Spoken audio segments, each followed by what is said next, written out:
Hey, this is Matt, and I want to say thank you for being here because I'm going to share with you the big secret for keeping yourself going. What I'm really sharing with you is the secret to keep yourself or get yourself to exercise no matter what next week. And when I say no matter what, I mean no matter how busy you are, or what you've got going on in your life, or if you haven't exercised in a long time, none of that stuff matters. What I'm about to share with you, it applies universally.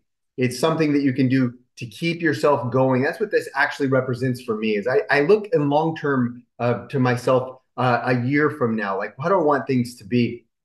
And this is exactly how I do it. This is the method that I use to do it, and this is the method that I use for my clients that keep them going too. Because if you can get yourself to keep going, the truth is that you can produce any health and fitness result that you want. The key is always in the consistency. You know, if you look back in the past, have you ever exercised and you said, well, um, if I just would have kept going, like maybe that was 2 years ago or something. We all know deep down inside, if you would have kept going, you would have got the results that you want. You can answer that question clearly, like, yeah, I would be in great shape right now. Everybody feels that way. So the real key is to keep yourself going. And that's exactly what I'm sharing with you here right now. If you're excited about that, you want to know the real key for what that is, give me a thumbs up in the comments below and say I'm excited or something like that. I can't wait to do this thing because this really is the key for getting going. And I do know because I started exercising when I was just a young kid, and I have been down this path of figuring out what gets myself to actually go out there and do it. I was never given the gifts of I could just go out and do things very easily. I had to persist and struggle to continue on my journey with my health and fitness. So therefore, along all this time, from the time I was 15 until I'm 48 now, I've really just had to figure out what really gets us to go out there and do things. And that's exactly what this is, what I'm about to share with you. So here's the first thing. Step number one is to get clear about why you're doing this in the first place. What is your big dream and goal? I look at it in terms of like long term. What do you really want to achieve within the next year or maybe couple years? Or when you think about yourself even further down the road, if you've been super consistent with your health and fitness, you've been eating really well, been exercising the way that you want to exercise, what kind of results do you have from that? And I'm going to tell you a little secret here is that in order to do what it is that you want to do with everything in life, when you want to make a change with you, and particularly with your health and fitness, you cannot allow your emotions to determine what you're going to do in the moment. And what I mean by that is that your emotions are not allowed to say, okay, I'm going to go exercise right now, or I'm going to, eat healthy, good, clean food, or prepare my healthy, clean food, go shopping for it, whatever it is that you have to do, because your emotions in the moment can let you down. They really can. So if you don't feel like it in the moment, and that's actually what's dictating whether or not you do that, um, you're going to maybe do it and maybe not do it, and that produces that inconsistency which we're talking about, which ultimately leads to you're not doing it, and then therefore you don't get the results. And what you're really looking for is consistency. And so don't count on your emotions to be there for you when it's time to go do the thing. Here's what your emotions really are for when you want to reach out there with your health and fitness and do something that you've never done before. What your emotions are really for is your future self. And that doesn't matter if it's a minute from now or if it's 5 years from now.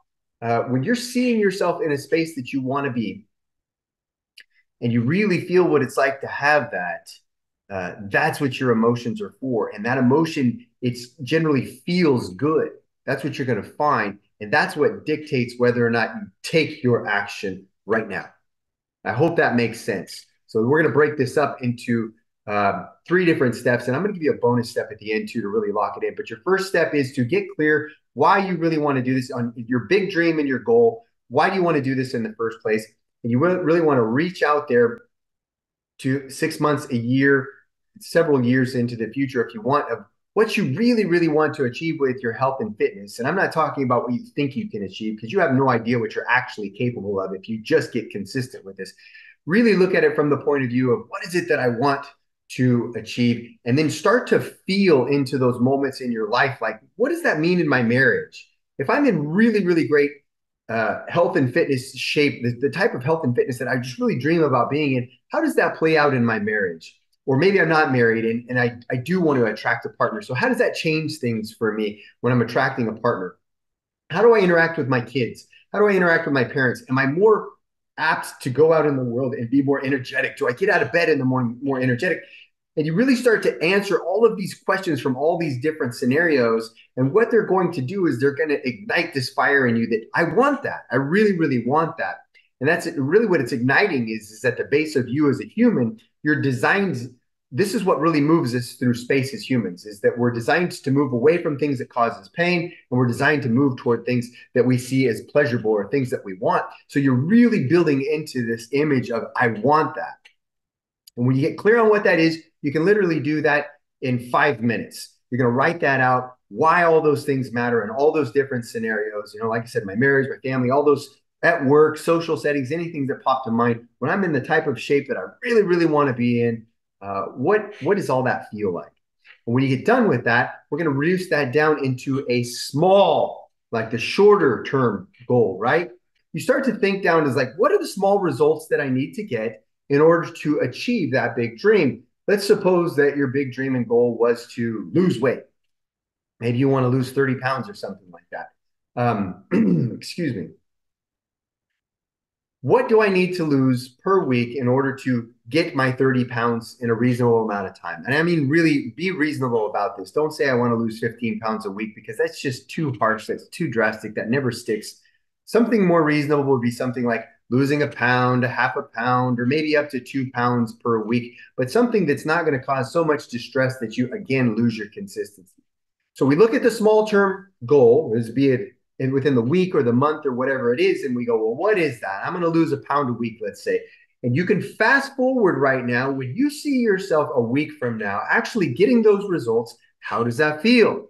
Do you think you can do that just to lose 1 pound, whatever it may be? Because if your answer is no, if you don't think you can do it, then again, reduce it down, make it a little bit smaller. As long as you're moving toward it, that's all that really matters. What causes you to not succeed is that you stop moving toward it. But it doesn't matter if you're going really slow, it just doesn't matter. So how do you feel in a week? Do you feel like, hey, that's awesome. I'm really stoked about that. How do you feel in a month after you've got those results? And you're going to realize that you're really happy about that. And you want to connect that feeling to this. If you continue down that path, are you going to achieve your big dream and goal? And at that point, like the answer is yes, it's only a matter of time. And so this is where the whole thing kind of fuses together. And you go, wow, that's how I do that big dream and goal. I just consistently get these little results and I can get excited about these little results because they add up to my big dream and goal. And that's what's really going to build that pleasure side of things. Like, I'm going to get that. I'm going to be that person. That's awesome for you. And then that leads us into the third step. And the third step is, how do you really want to feel at the end of the day or at the end of the time of taking the action that you said that you wanted to take? This is the really, really, really micro short term. And at that point, you're going to let go of any performance or any results that you actually need. You just need to do something. And at the end of that something, you're going to ask yourself, like, am I going to be glad that I did that? That's it. So if you're saying, okay, I'm going to go exercise 3 times a week. So you really just look forward to, this is my exercise session. When I finish my exercise session, how am I going to feel about that? And if you look at that right now, you're going to feel glad that you did it, regardless of how you performed or whatever you did. You did an exercise session, and that's what you said you wanted to do. So you feel really good about that. And then we spring that out a little bit further too, in terms of taking action. If you get to the end of the week and you say, I wanted to do 3 exercise sessions, and maybe you said, I wanted to eat clean all week long. If you've done that and you've stuck to that, how are you going to feel about that? Regardless of the results that you got, how are you going to feel about that? And you know that the answer is you're going to feel amazing. What happens in that moment is that you really want to bring that in now. Like, think about, that's why I'm really doing it. I'm not doing it so I can go out there and my muscles can ache, or I'm sucking air and I can't breathe or anything. That may or may not be something that happens, but that doesn't determine why I really do it. The reason I really do it is because I want to do it and I actually want the results that it's going to produce for me. So I'm going to feel really good when I finish taking my action. And if you feel that right now, that will get you up and make you take that action. I hope this all resonates and makes sense. And really what you've got to do here, you have to be willing. You think of it in terms of the tortoise and the hare. You have to be willing to continue to break a task down, whatever action you're wanting to take. If you're saying, for example, if you're saying you want to work out, right? Okay. And you find that at the end of the week that you planned on working out 3 times, you only went one time, and 2 times you skipped. What you're finding is that working out is not sticking. So what I say at that point is think in terms of the tortoise and break that task down even further. So working out might consist of waking up in the morning and putting your clothes on. And then you go to the place where you're going to work out, whether it's the gym or the garage or your living room or whatever it is that you're going to do. But there's several tasks involved in there, and you can take the simplest of those tasks, which would be like, hey, just get up, wake up in the morning, stand up, and put your workout clothes on. And maybe you laid them out the night before at the foot of the bed or something to make it even simpler. But just do that for this week. Like get up in the morning and put those workout clothes on. You can drink coffee at that point or have a drink of water. After you get that to stick, you do that for the amount of times that you say that you want to do it, you can begin to add the task of working out into that. And you don't have to take on the whole workout too. You can take on a third of the workout, or you can take on half of the workout, or whatever it may be. But when you get to that point, what you're choosing is actually sticking and you're doing it all the way through the week. That's when you can think about increasing it. Does that make sense? So you look at that thing and you say, how do I get that task to stick? And then again, your big springboard is that you go, well, how am I going to feel at the end of the week when I'm taking this consistent action toward the thing that I said that I want to achieve? You're going to feel really amazing. If you continue to take that action toward that thing, are you going to get the results that you said, like over the week or the month? Yes, at some point you're going to get those results. It's a foregone conclusion, right? And then if you continue to get those results, are you going to get the big dream and goal that you talked about? The first thing that we talked about, right? Absolutely, you're going to get those results. And that's the big key to this. You're building your pleasure so much. You're getting yourself so revved up in this moment. This is going to guarantee that you're going to do your exercise next week. You're going to start taking that action in the direction that you want, and you're going to be able to build off of that. Does that make sense? Absolutely. It's the key. It's the key that I use with all of my clients. I think I just said this, but if I didn't say that, I had a client I just worked with, never worked with him face to face. I only worked with him online here, and he did exactly what we're talking about. And in his first 2 weeks, he really did no exercise and really didn't change what he was eating. And he was doing nothing with his health and fitness. Um, Over the course of 12 weeks of just doing what I'm sharing with you right now, he lost over 30 pounds. It was amazing. It was a life-changing thing. And he was doing it by doing what we're talking about right now. We're getting emotionally involved with this thing. We're increasing our pleasure to the level that we want to go take the action. If at any time in this video you feel like you want to get serious about creating the health and fitness that you want, all you have to do is go down to the description in this video on YouTube and click the link, and that will take you to a scheduling page, and you and I can get together on a phone call and we can find out what's going to work best for you, and we can get started on creating the health and fitness that you really want. And the fourth and bonus step that's going to lock this thing in for you is we always, as humans, we're built, we want to move away from pain, what we call, things that bug us or hurt us. And that's what we're going to use to push us. Now, this comes with a little caveat I like to share with people, which is don't use your pain every day. If you use your pain as your main motivator, that causes a lot of dysfunction. And the dysfunction comes in the form of if you're the person who's running from pain and that's just who you are 24/7, you may achieve great, great things. But by the time you get there, you're still going to be the person who's running from pain. So wherever you get, it's never going to be good enough for you. And that's what brings on a lot of dysfunction. We've seen people over obsessive about working out, where cuts into their family time and their body health. It doesn't matter anymore. They're just maybe emaciated, or they're just not healthy, or their joints are all shot out. That's what that really comes from. It comes from the overuse of this bonus step that I'm sharing with you right now of pain.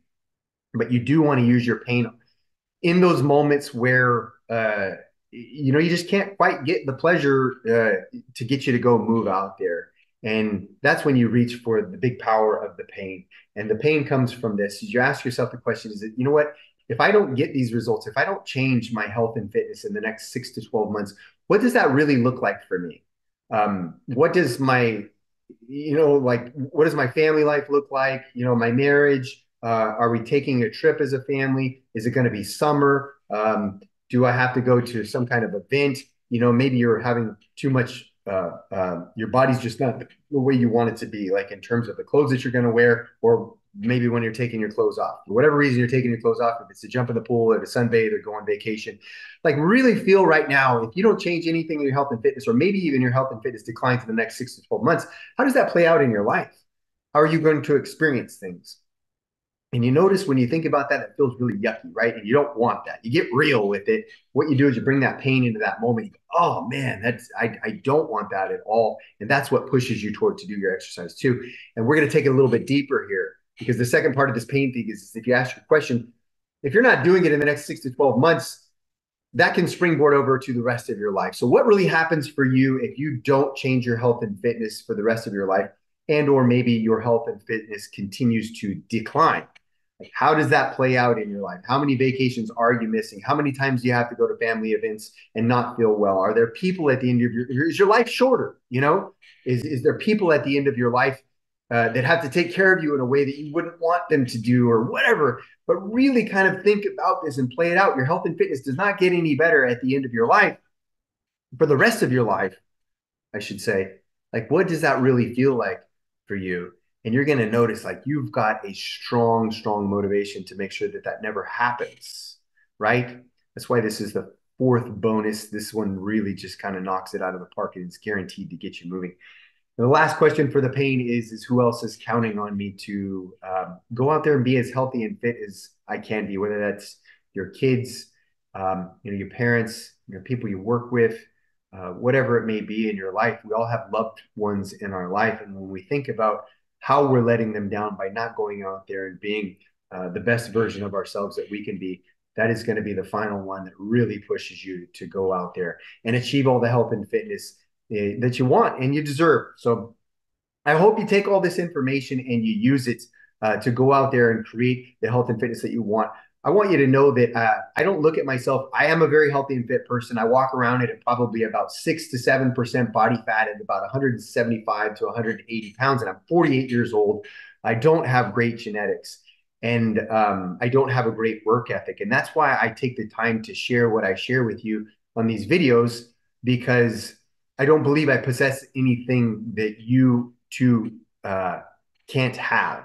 Like, I think a lot of people out there in the world have a stronger work ethic than me and they have better genetics than me, but yet they suffer with health and fitness that is not of the level that it's very low health and fitness, and that I really believe that they could easily achieve high levels of fitness. And it's not going to come from going out there and grinding and trying to work yourself to death. It's going to come from applying the information that I share with you here on these videos. So if that resonates with you, please give me a thumbs up and leave a comment below. And remember to subscribe to the channel, because this is the place where I'm going to share with you how to achieve all the health and fitness you want without grinding, without hating what you're doing, actually teaching you how to love your way there and find your way there without needing, a whole lot of expenses spent on personal trainers and nutrition and things of that nature. I really teach you how to tap into your mind in a way to guide yourself to the perfect health and fitness journey for you.